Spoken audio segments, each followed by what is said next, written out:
seltzer in the large 60-cent packages.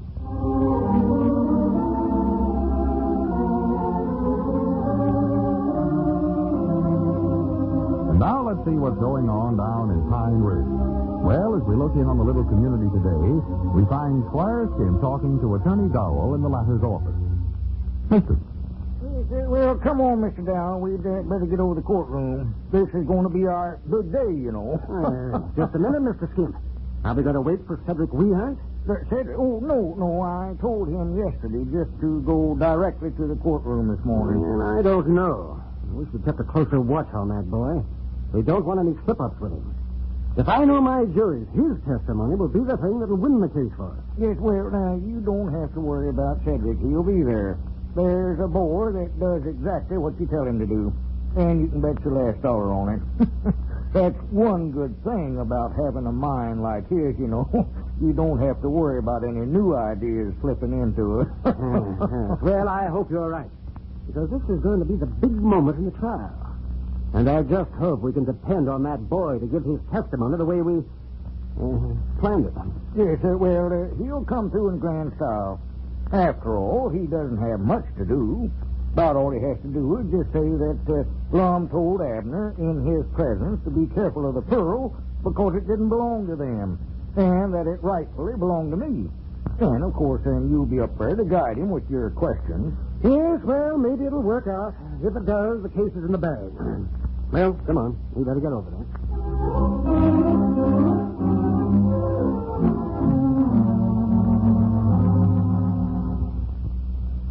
You showed up, Mr. Spears. I've just found out something I don't like very well. Why, is something going wrong, Mr. Merrick? Well, I don't know yet. I just learned that Squire Skimp's attorney is going to put on one more witness. Cedric Weehunt. Cedric, huh? Yes. I thought they were going to rest their case with the testimony they've already presented. I'm just wondering if they've found out some of the same information we're planning to use and are going to try to twist it around to their advantage.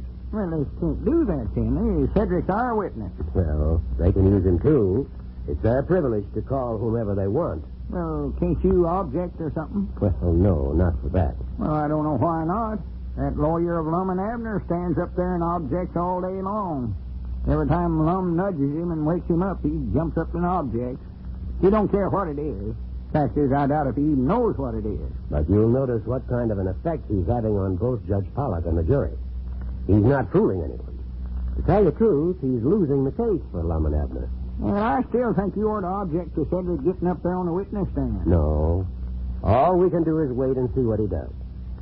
I think we're safe as long as he's going to testify for us later. When Cedric gets up there and tells how Lum told Abner to be careful of the pearl because it didn't belong to them, and then admitted that it rightfully belongs to you, I don't think we've got anything to worry about. Well, I don't think so neither, but I'd just hate to see Cedric testifying for that stabbing-legged Squire Skimp. Well, here, look at the clock. High time that we were getting over to the courtroom. Yeah. We better not miss out on any of this. Come on, let's go.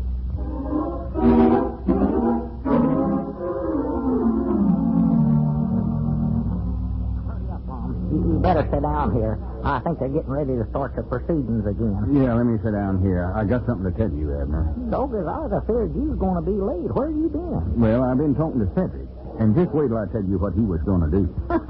What's that boy up to now? And just wait till you hear. You don't know what a Norris Goff we had. Norris Goff? Yes, sir. He was going to get up there on the witness stand and testify against us. He what? Yes. Why, that snake in the weeds, that barn. Well, it weren't his fault, Abner. He never knowed what he was doing. It was all Squire's idea. Yeah, you might have known that. And the worst part of it is he was going to get up there and testify for Grandpap, too. Was that Squire's idea, too? No, he was going to testify for Grandpap and vice versa. Is he going to testify for him, too? No. Doggers, I never even knowed he was suing us. Fact is, I don't know him. I never even met the Versa versa ain't nobody. It's just an expression. It means when you're swinging something around to the other side. It's just the same as it was the other way. Only it's different because the opposite's around the other way now. Oh. But the main idea... Now, don't hum me now, Abner. I ain't got time to start explaining stuff to you. Remind me after the trial. Yeah, well, just what is Cedric going to testify against us, Lum? Well, that's what I'm coming to. Yeah, well, come to it. Let's hear it. You recollect when me and you and Cedric went to the county seat a while back to get that pearl appraised at the jewelry store? Yeah. Well, I must have said something to you about being careful with the pearl because it never belonged to you. And Squire got hold of Cedric and twisted it around to where I said it never belonged to us. To us? And then they added on to that something about me saying it actually belonged to Squire.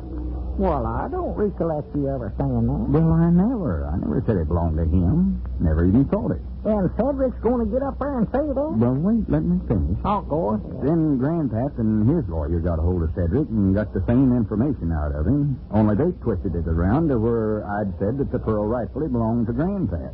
To Grandpap? Yeah. Oh, it's the worst mixed-up thing I ever Well, seen in my Lord, life. if Cedric gets up there and says them things about us, Lum, we're ruined for sure. We never will even get to look at that pearl again. Well, he ain't going to do it, though. I thought you just now said he was. Well, he was, but I talked him out of it. Oh, well, good for you. Hooray, I hooray. told him that it weren't the truth and pointed out to him what it'd do to me and you if he ever testified anything like that. And when he understood that, he felt ashamed of himself. He was mighty nigh ready to suicide, he said. Oh, that poor boy. Bless his heart. He felt bad about it. Bless his heart. I never would have found out about this if he hadn't come up and asked to borrow some money from me. Borrow some money. Yeah, he said he needed $4. Where in the world is he going? Well, after I give it to him, I asked him what he wanted for her, and he said he had to buy a new pair of tennis shoes to wear on the witness stand. Said he wanted to look his best. Yeah, well, he is neat, I'll say that. I don't just wait a minute here. Loan me $4, Lum. I'll get me some new tennis shoes, too. Look here. Oh, for pity's sake, Abner, you don't need no tennis shoes. Well, I need some new shoes. I want to look my best, too, This Lum. is a court trial, not a tennis game. Well, I'd still have to look neat. I know what kind he's going to get. Well, Was looking at them yesterday. They're white and got them big old black soles. Oh, they're pretty. So I said to him, you don't need to get up on the witness stand. That's just for them that's going to testify.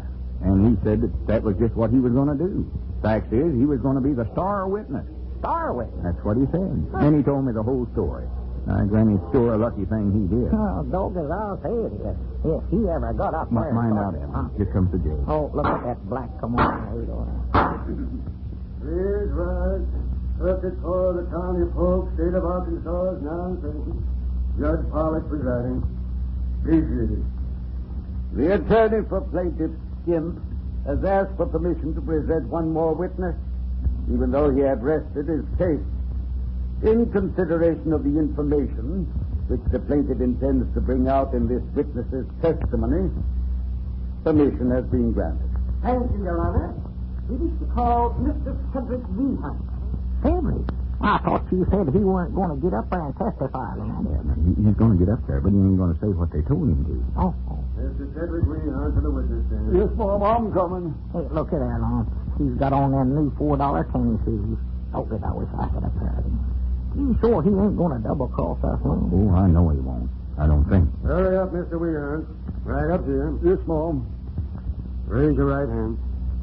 No, your right hand. Listen, Yes. it's a good thing. It's the only other one I had. You swear the testimony you're about to give is the truth, the whole truth, and nothing but truth? I will. State your name. Mom? What's your name? Oh, Mr. Cedric Wolfgang Weehunt. What's yours? Henry W. What am I saying? Sit down. Thank you. Mr. Weehunt. Mom? Mr. Weehunt, are you acquainted with the defendants, Mr. Edwards and Mr. Peabody? Am I what? Do you know Lum and Abner? Oh, yes, Mom. I know them good. What association do you There have? they sat right over there. That's Mr. Lum yonder, and that's yes. Mr. Abner. Oh, well, thank you very much. Yes, we know that. What association do you have with Mr. Edwards and Mr. Peabody? I mean, do you work for them or anything like that? Oh, no, Mom. But sometimes I drive them in my car to the county seat. Like, say, that time when they bring that pearl up here to have it. Not so fast. When was the last time you drove Mr. Edwards and Mr. Peabody to the county seat? Well, it was that time they bring the pearl up here to see how much money it was worth. Told us I believe he's going through with it.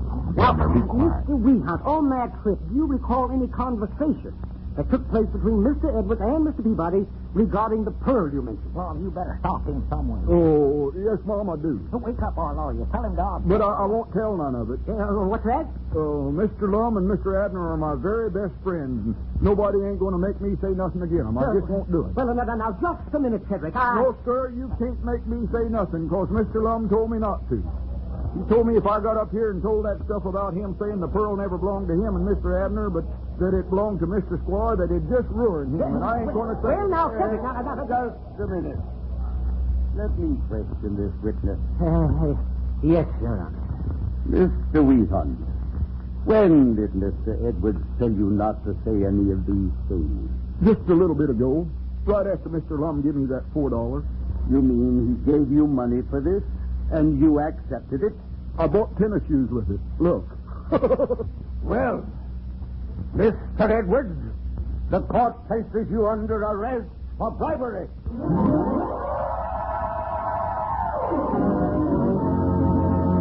Well, that's a fine way to thank a fellow for a new pair of tennis shoes. It's not cricket. It's not even tennis.